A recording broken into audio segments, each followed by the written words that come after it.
Now many of you will know that my new caravan is an Xplore. I've got a Kimberley Xplore Active, and I thought we'd take a look today at a regular Xplore as it comes out the factory, not a dealer special, and probably the closest competitor to the 304. So this is what I've got. This is the Xplore version of what I've got, the 304. But basically the other one I was seriously considering was this one, the 422. And it was a very tough choice between the two. I just went for the 304 because it had the two living areas, but I was really torn if I should get the 422. So I thought today we'd give you a quick tour of the Xplore 422.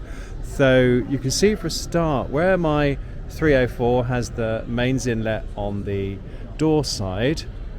This one has the mains inlet on the offside, which is far better really, but that's because of the design of the furniture inside. Also, your cassette toilet emptying point is on the offside as well.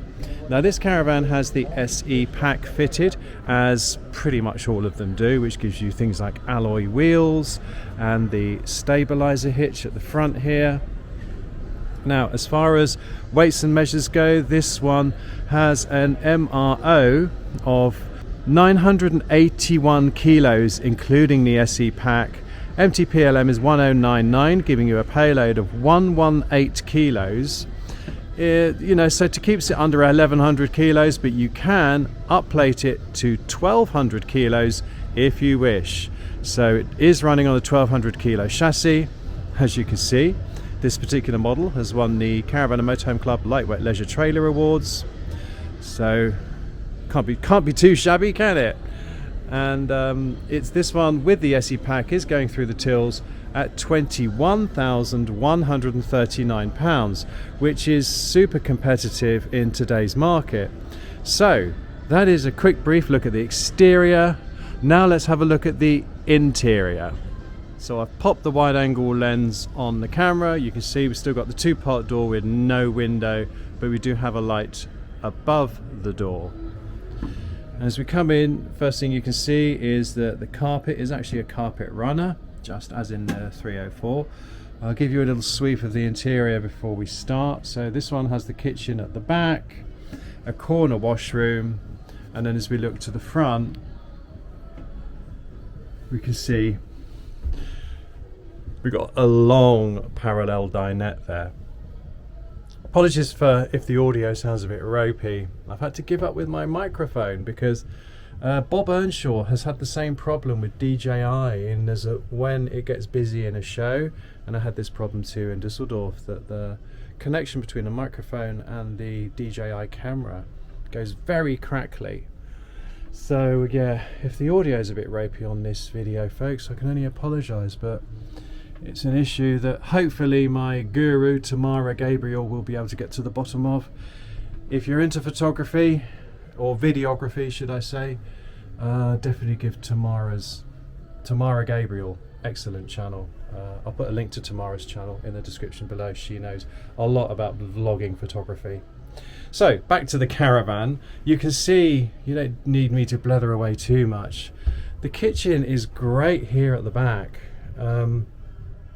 Again, similar to what I've got in my Xplore. However, you can see the cooker has now been changed, and I must say I do prefer this Thetford triplex and the with the stainless top to the black that was in last year's models. We've still got the black sink. Still have two sockets in the kitchen, and this is what I love about the Xplore, is that, you know, despite the really competitive price tag, it's still got pretty much everything you want. You know, we got the MPK roof light, clear roof light over the kitchen, so you just pop that open when you're cooking. One thing I miss is a small ring. So it's a shame that these two rings are the same size, because if, like me, you like to use a mocha pot, this ring's too big, I have to use a ring reducer. But that's just a really, really small thing. Still got these small little catches here, which, you know, I can live with, even with my fat fingers. But yeah, plenty of storage, as you can see, in this kitchen. plenty of storage, and you know, a fair amount of workspace. So you've just about got enough room to chop your veggies here. And if you were pushed, if I just come back a bit this side of the door, you've got this unit here that you might say want to use for dishing up. While we're here, we'll have a closer look. We've got the TV point there, and this is again just another drawer and cupboard. So storage galore.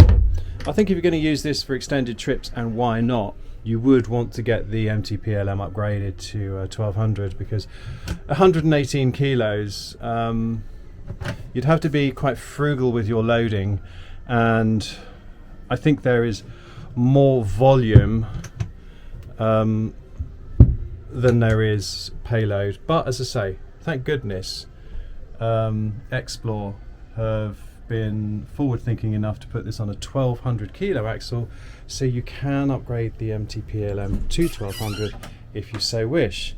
Into the bathroom, and first of all the mirror for the all important hello, sorry. And you can see it's not budget, is it? It is not budget. You know, you've got your boutique hotel sink, you've got your shelves, you've got a little cupboard down there, you've got a double cupboard here. Roof light here is not a clear roof light, so that's a minus half a mark because it's not clear roof light and there's no window. But you also do, as you can see, have a fully separate shower compartment. And again, that's just phenomenal. So yeah, really good. Don't believe it's one piece though. No, it's not one piece. It is all sealed. So you're gonna have to keep your eye on the sealant around the edges just to make sure it stays intact. So that's just something to be aware of. But yeah, it's nice to see. So this was really tempting for me.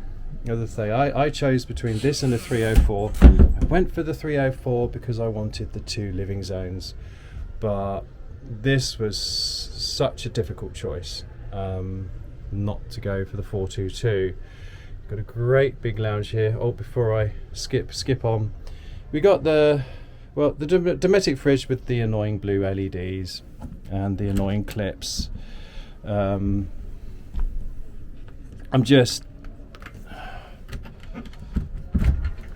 there you go. So it's a decent sized fridge, plenty of storage, but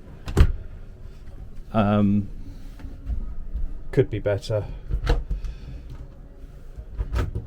But this fridge is fitted to so many caravans, it really is. Huge wardrobe. It's not full length, it's only half length, so gonna have to leave your ball gowns at home, or at least fold them in half. And then we're through to the front bedroom. Let's have a look at the lighting. Now we've got a spotlight there, and we've got a spotlight there, but we don't have any spotlights at the front of the caravan. What we do have at the front of the caravan is a mains socket, which is again something that you don't expect to see in a caravan of this price. We do have a little concealed light under the front of the locker here, so it lights up the front chest, and we do have also a very neat pull-out table. It's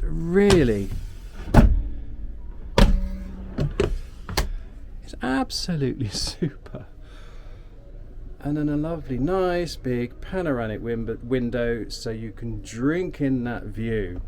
Okay, we're drinking in a view of the NEC at the moment, but just imagine yourself in a beautiful site in Scotland or wherever you prefer to go.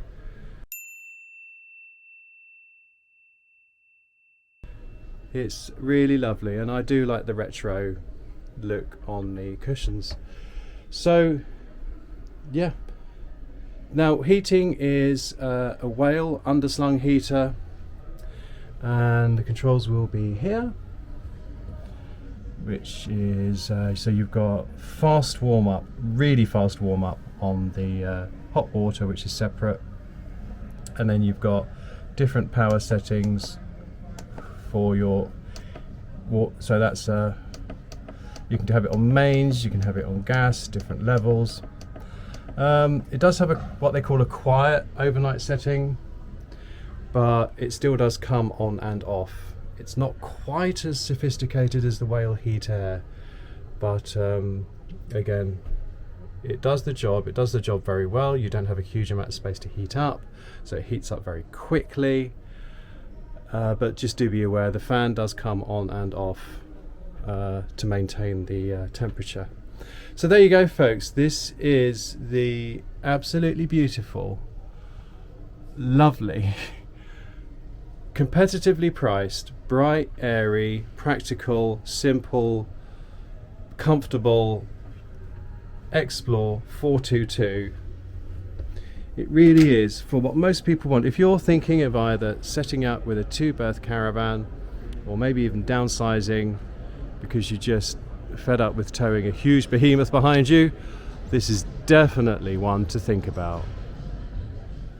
So there you have it, folks. So I hope you enjoyed that tour of the Xplore 422. If you did, you know what to do. Please give us a thumbs up, subscribe if you don't already, and it just leaves me to say, from Dougal, who's back with my mum, and from me, thanks for tuning in. Did I make the right decision? Did I? Maybe I should buy one of each. Now that's a good idea. One of each. That's not decadent at all, is it? Isn't it?